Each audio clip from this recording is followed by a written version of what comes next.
Bonjour à tous, je suis Hervé du site hervécuisine.com. Aujourd'hui nous allons réaliser ensemble un gâteau exotique avec de l'ananas, une base de gâteau très légère, vous allez voir, avec des pistaches, un petit peu de polenta, oui du maïs tout à fait, et de la noix de coco râpée et une bonne crème chantilly avec de la vanille. Vous allez voir que ça va être délicieux. Tout de suite les ingrédients pour cette recette. Alors pour réaliser la recette, vous allez avoir besoin tout d'abord de 150 g de sucre, une gousse de vanille. Ici j'ai 30 g de pistaches que j'ai moulues, donc regardez, c'était des pistaches entières comme ceci et je les ai réduits en poudre. Vous pouvez utiliser pourquoi pas une râpe à fromage même pour le faire, ou un robot, c'est parfait. Un petit peu de polenta, donc de semoule de maïs, ici j'en ai 20 g, 3 blancs d'œufs, de la crème liquide entière, donc ici j'en ai 500 ml, un ananas bien mûr, également donc de la noix de coco râpée. Donc ici j'ai 100 g de noix de coco râpée et j'utiliserai un petit peu de fixe chantilly pour la crème fouettée. Voilà. La première étape, nous allons monter notre crème légère. Je suis en train de récolter les graines de ma gousse de vanille. Donc je fends en deux. Donc ça va être pour parfumer ma crème fouettée. Voilà. Et hop, avec le plat du couteau, je vais venir récolter les graines. Voilà, parfait. Regardez cet or noir.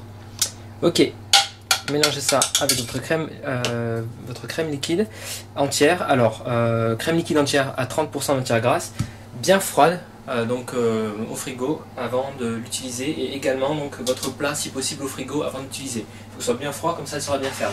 Donc je vais commencer à battre, et quand elle va commencer un petit peu à s'épaissir, je vais rajouter juste 2 cuillères à soupe de sucre, donc des 150 g de sucre que j'ai ici. Voilà, mais comme la base du gâteau sera déjà sucré, on va faire léger. Et c'est parti. Et je vais préparer la base de gâteau. Alors tout simplement, vous allez mélanger dans un plat tous les ingrédients secs, c'est-à-dire ici notre superbe pistache en poudre, la noix de coco, la polenta, et ça va faire un biscuit très sympa avec beaucoup de texture. Voilà. Enfin le sucre.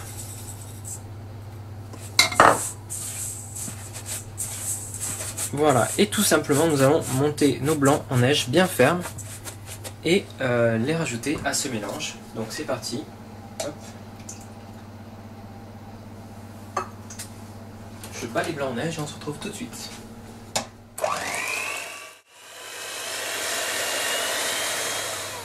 Voilà, les blancs sont bien fermes.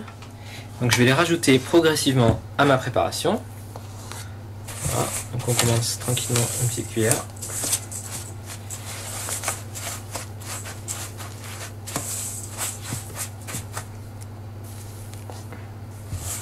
Voilà, et l'idée ça va être à chaque fois de soulever en fait. Soulevez votre masse pour que les blancs s'intègrent tranquillement sans retomber. Voilà. Hop. Essayez de le faire en 4 ou 5 fois. Et pendant ce temps, faites préchauffer votre four à 180 degrés. Notre biscuit va cuire une petite vingtaine de minutes. Voilà.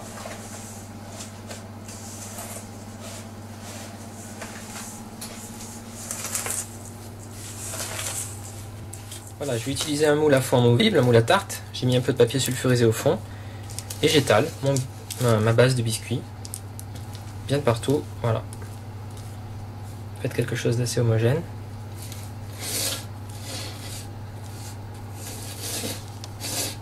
Ok. Et c'est parti, donc 20 minutes de cuisson à 180 degrés.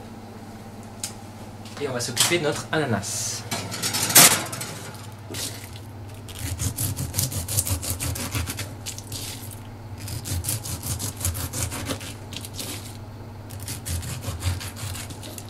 Voilà. Donc ensuite on va le couper en deux. Hop. Et ensuite, voilà, il y a juste une partie donc qu'on ne consommera pas. C'est cette partie-là, médiane, qui est dure et qui n'apporte pas grand-chose en termes de goût. Donc vous pouvez la découper.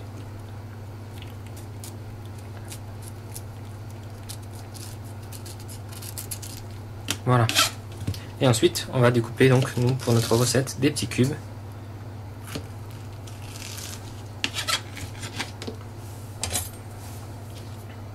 Voilà.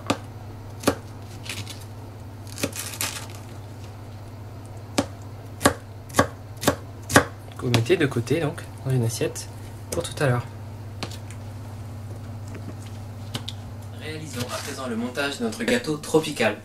Voilà, sur la base de gâteau que vous avez laissé refroidir sur une grille, donc c'est bien croustillant et très moelleux à l'intérieur, vous allez répartir votre crème, crème fouettée, donc généreusement. Voilà. Donc la crème fouettée, il faut bien la laisser au frais pour qu'elle prenne bien. Hein. Voilà. Donc venez pas jusqu'au bord, hein, laissez un petit centimètre de pâte à gâteau. Voilà, sympa. Ensuite, on va venir répartir par-dessus l'ananas en dés. Donc voilà, vous pouvez en mettre plus ou moins. Hein. Ensuite, ben, par-dessus, vous venez répartir bien des cubes d'ananas, comme ceci. Et donc, pour finir, vous saupoudrez votre gâteau avec de la noix de coco râpée, comme ceci.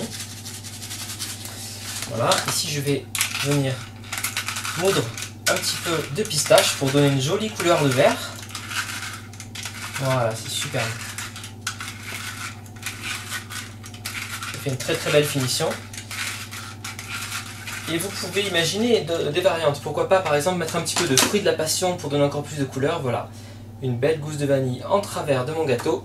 Et c'est prêt. Je vous souhaite un très bon appétit. À bientôt sur hervécuisine.com.